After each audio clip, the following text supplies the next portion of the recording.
Ya estamos en el estudio Henry Chiloyola con Lucas Castiglioni, que es licenciado en Relaciones Internacionales y magíster en Ciencias Sociales. Nos visita cada 15, 20 días para ir abordando algunos temas de la agenda internacional que por supuesto se van vinculando con la agenda nacional. Hoy contábamos más temprano, tenemos la mirada puesta en lo que ocurre en la ONU y en ese contexto lo que hace Milei con Trump y otros funcionarios de Estados Unidos, esta ayuda, este salvataje, ¿no? Como se plantea, por lo menos para llegar a octubre y después veremos, y los compromisos que van asumiendo y a qué costo, a cambio de qué, es la gran pregunta por estas horas. ¿Cómo andas, Lucas? Gracias por venir. Hola, buen día, ¿cómo andan? Sí, bueno, a propósito, ya empezamos con el tema de Naciones Unidas, comentar un poco la cocina de las columnas, ¿no? Esto que pensamos en la periodización tenemos en las columnas, tenemos cierta planificación, sabemos que va a haber elecciones en tal país, algunos acontecimientos, ahí teníamos anotado que Asamblea de Naciones Unidas íbamos a hablar de 80 años de Naciones Unidas, pero pasaron cosas.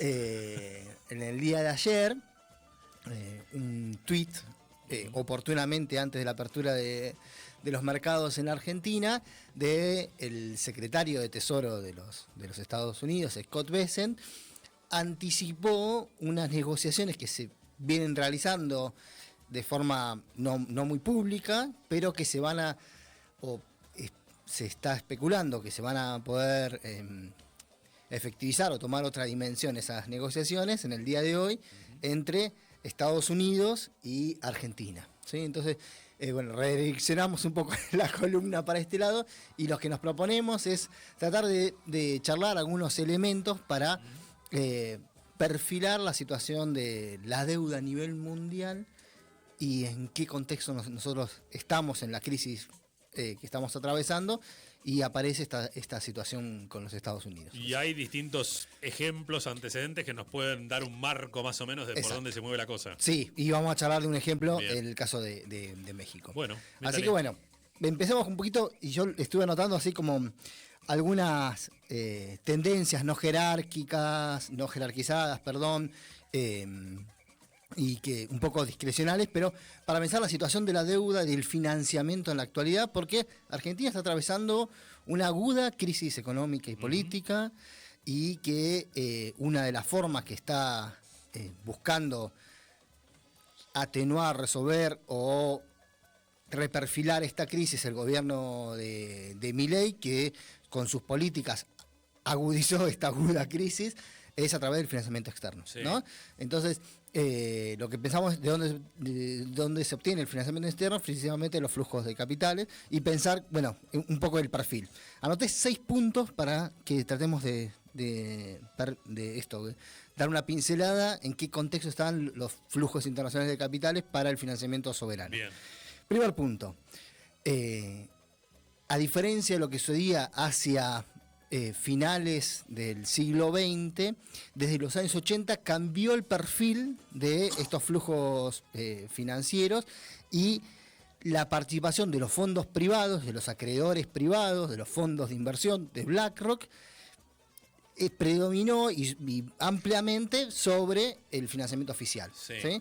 Antes conocíamos, por ejemplo, el Club de París, era una entidad que agrupaba a todos los gobiernos que prestaban, principalmente gobiernos centrales hacia gobiernos periféricos, y ahora son acreedores privados. Entonces hablamos de deuda externa pública con acreedores privados.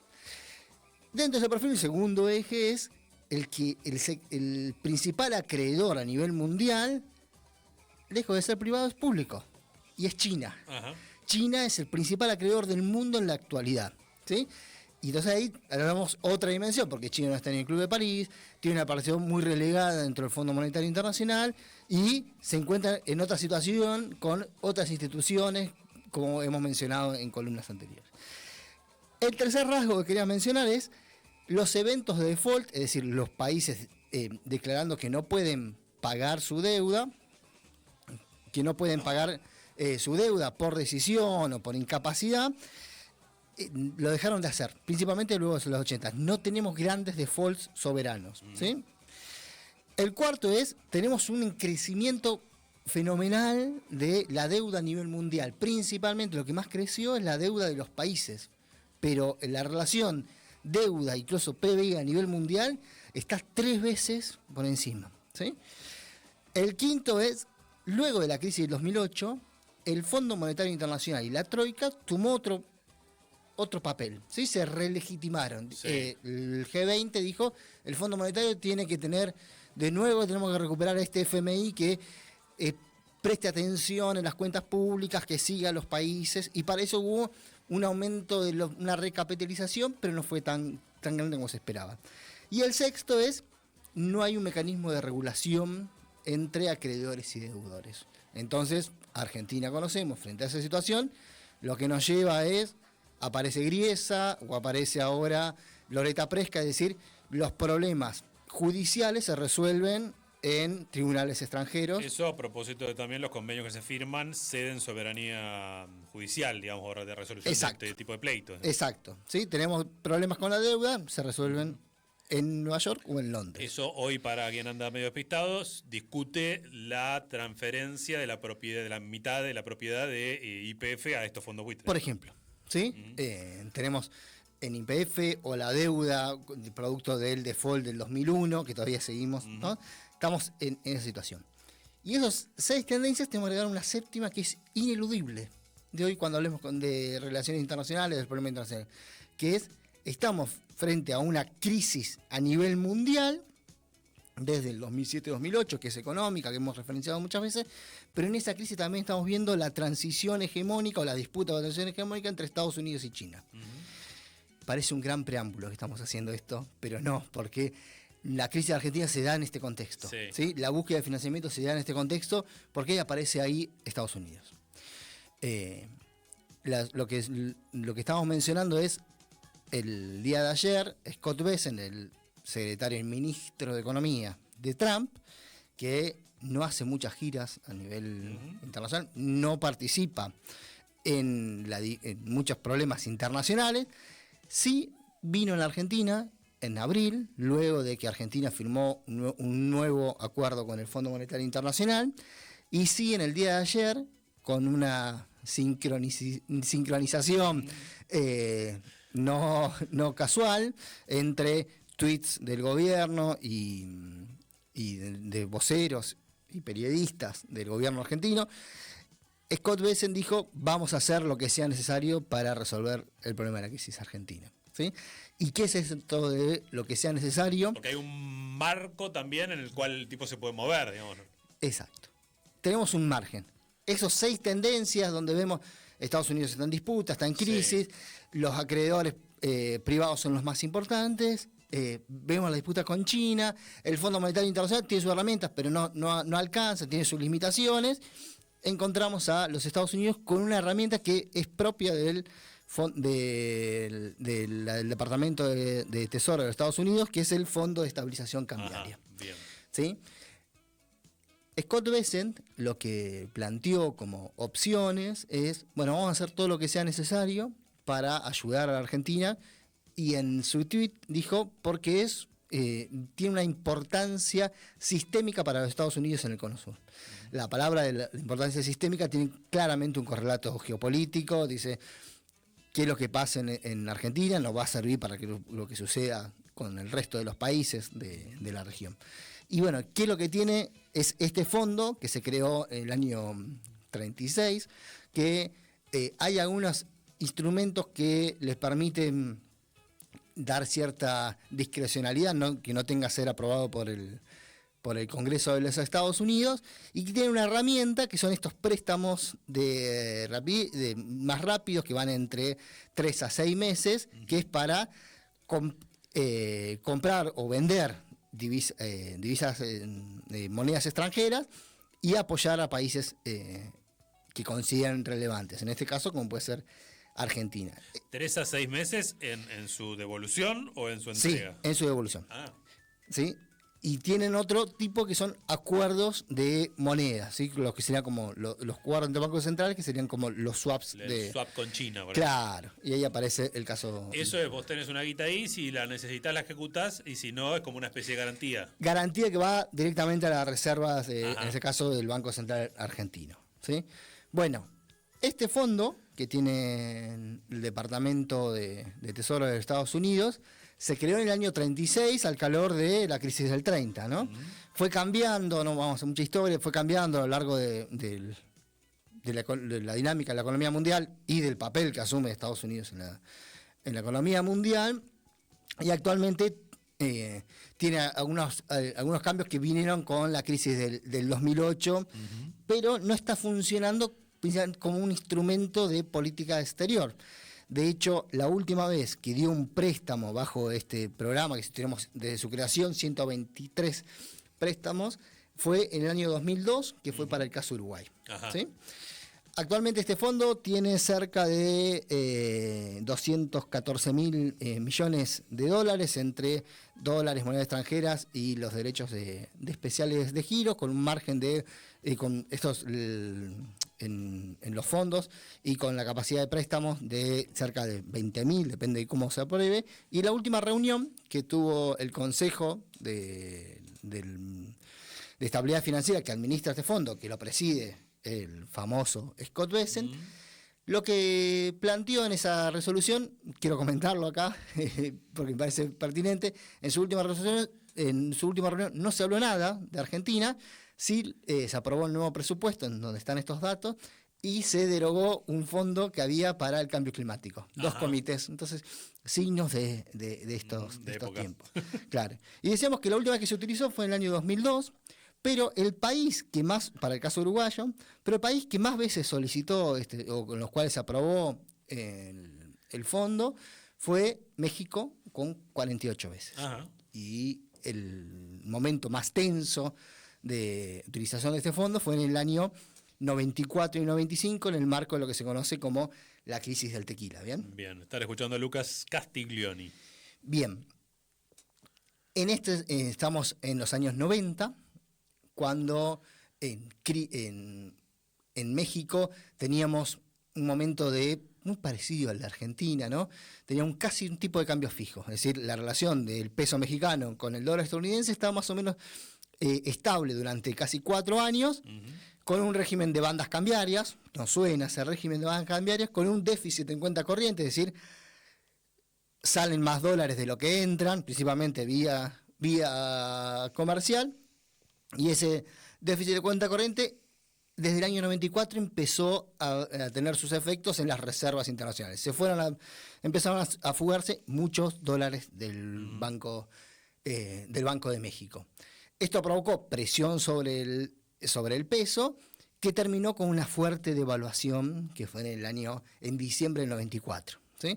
Esa devaluación estaba con una tensión muy importante hacia dónde se iba México, ¿sí? Porque además muchos de los que tenían deuda mexicana estaban atados a intereses y obviamente a la cotización del peso, entonces iba a tener una desvalorización de esos títulos. Acreedores de esos títulos eran residentes de los Estados Unidos, claro. Entonces ahí teníamos una trampa de interrelación, ¿no? ¿Sí? De reciprocidad.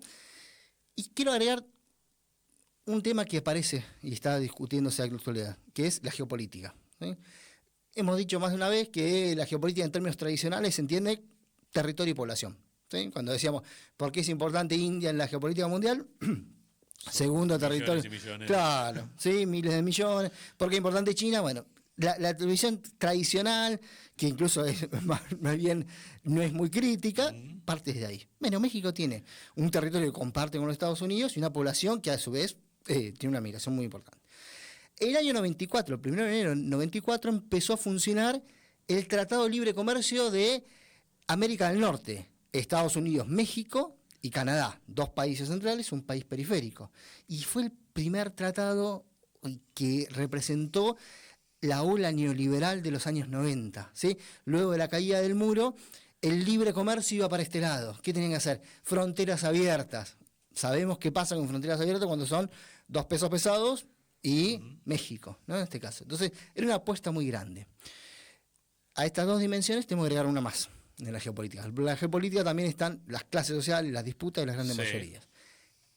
Al mismo tiempo, el 1 de enero de 1994, tenemos el levantamiento en el estado de Chiapas del levantamiento zapatista, que se tradujo también con una dimensión militar, el Ejército Zapatista de Liberación Nacional, que luego de la caída de la desintegración soviética fue la primera expresión, si queremos, con fuerza, de impugnación al liberalismo. Entonces, pensar la dimensión geopolítica tenemos que incluirla en esta dimensión de, en el plano de las ideas, en el plano, bueno, obviamente, el plano financiero, territorial, económico, pero también en el plano de las disputas por otra sociedad, ¿sí? Entonces, en ese contexto es donde los Estados Unidos deciden apoyar el gobierno de México. Al gobierno de México, que a su vez estaba en una transición, ¿sí? Veníamos una transición de un gobierno saliente, de Salinas de Gortari, y termina asumiendo Zedillo con un asesinato de un candidato presidencial. En este caso tenemos la hegemonía del PRI que se dio en esa campaña.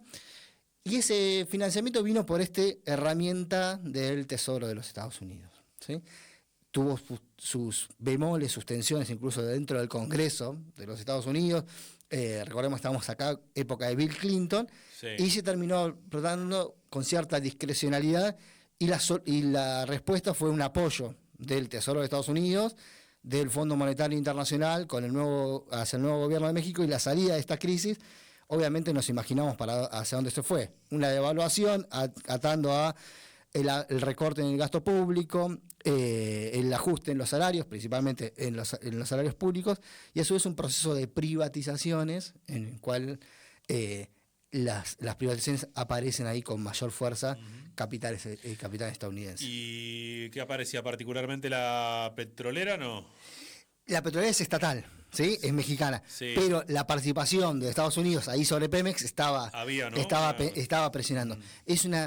Nuevamente, la geopolítica está presente, estaba sobre la presión en este caso, cómo resolver la crisis en beneficio de una palabra que es ineludible también, como dijimos, China, Estados Unidos, ineludible para pensar la actualidad, ineludible pensar la actualidad sin pensar en imperialismo. ¿Sí? Hay una dimensión claramente imperialista. No hay ninguna novedad ahí, digamos. ¿Y qué es lo que pasa en Argentina? ¿Sí?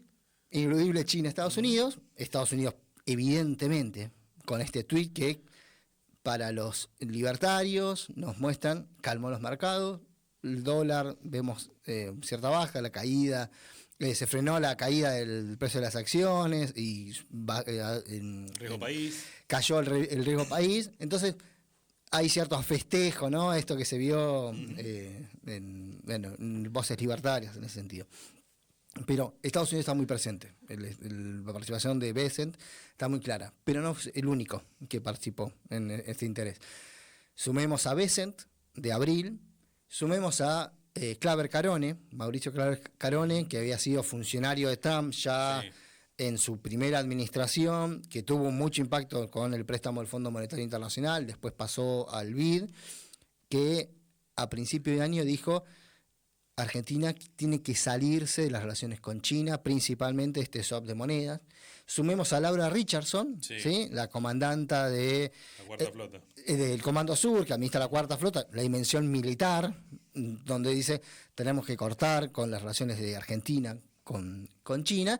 Y sumemos también a el actual embajador, ¿no? Lamelas, Peter Lamelas, de Estados Unidos en la Argentina, que en su defensa frente al Congreso dijo: voy a ir a Argentina para básicamente militar, provincia por provincia, para romper relaciones con China. Es decir, este préstamo o esta línea, o lo que se esté sucediendo, se esté cocinando, en que nos podamos llegar a enterar hoy por la tarde, tiene claramente una dimensión geopolítica, ¿no? Sí, y eso además viendo cómo va quedando también la Argentina en la región, ¿no? Como único gobierno de ultraderecha. Bueno, hay que ver qué pasa en Chile, digo, lo que venimos charlando también con el resto de las elecciones. Bolivia ahí pasa a la derecha, pero parecía como una oleada que iba a ser mucho más contundente en el resto de los países, ¿no? Sí, la participación china en todo el mundo es muy grande, no está replicando experiencias históricas, si queremos, de intervención directa militar, tiene una dimensión financiera, pero en el caso de América del Sur, la podemos decir que caractericemos como caractericemos a los países de centro, más de centro izquierda, tienen relaciones con China.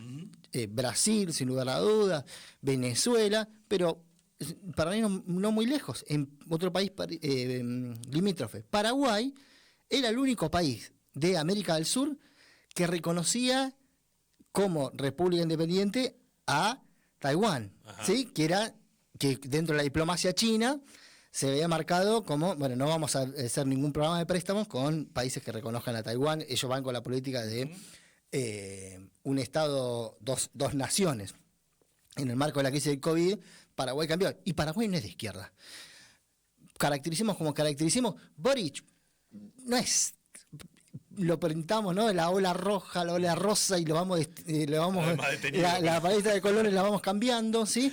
El Lula actual no es el Lula que incluso con el cual se especulaba. Los BRICS. Claro. Entonces hay tensión, pero la relación con China está presente.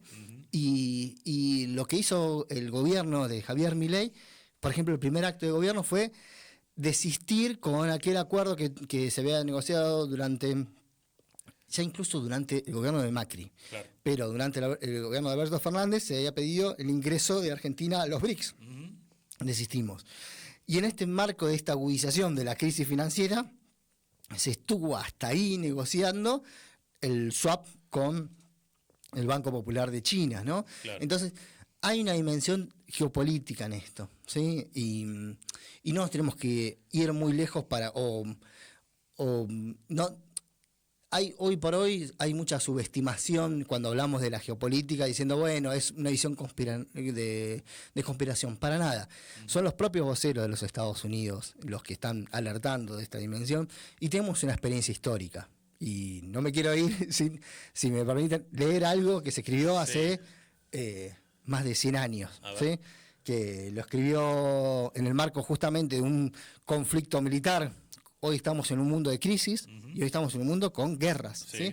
Pero no en la dimensión que tuvimos de guerras entre potencias militares a principios del siglo XX, como fue la Primera Guerra Mundial. El que lo escribió esto fue Vladimir Lenin, el líder bolchevique. Dice en 1916... Puesto de que hablamos de la política colonial de la época de imperialismo capitalista, es necesario hacer notar que el capital financiero y la política internacional correspondiente, la cual se reduce a la lucha de las grandes potencias por el reparto económico y político del mundo, crean toda una serie de formas de transición de dependencia estatal. Para esta época son típicos no solo dos clases de países, los que poseen colonias y los países coloniales, sino también otras formas de países dependientes, pero políticamente independiente, pero que pueden ser de una dependencia financiera y diplomática.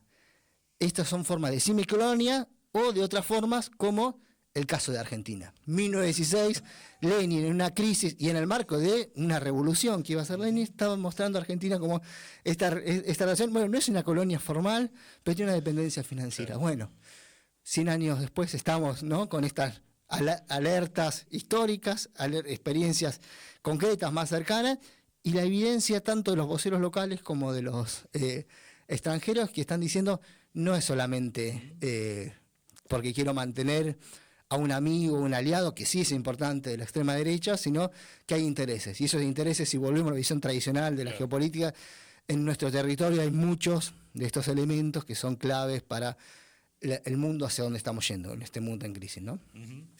Buenísimo, Lucas, para tenerlo en cuenta a medida que vamos leyendo las noticias de estas horas y el fragor del día a día, ¿no? De ver cómo llegamos al 26 y demás. Una película mucho más amplia que nos muestra cuál ha sido nuestro rol y en todo caso plantear en algún momento hacer algo distinto, ¿no? Bueno, ese es el gran problema, ¿no? Lenin en el 16 estaba haciendo algo distinto. Claro. En el 94 en México se estaba produciendo también cosas distintas, que después no terminaron. Si queremos, en México, esa alerta de que hicieron los zapatistas, el pueblo mexicano, contra incluso el libre comercio, 10 años después, los países de América Latina empezamos a recolectar esa experiencia histórica y nos movilizamos contra un NAFTA, un Telecán que se extendía, que era el ALCA. Claro. Bueno, busquemos esa experiencia, me parece, y es una tarea ciudadana y de comunicación. Y ya llegaremos a esa estación que estará por allá por el mes de noviembre, ¿no? Una fecha emblemática. Muchísimas gracias. Lo escucharon a Lucas Castiglioni en la FM de la Calle.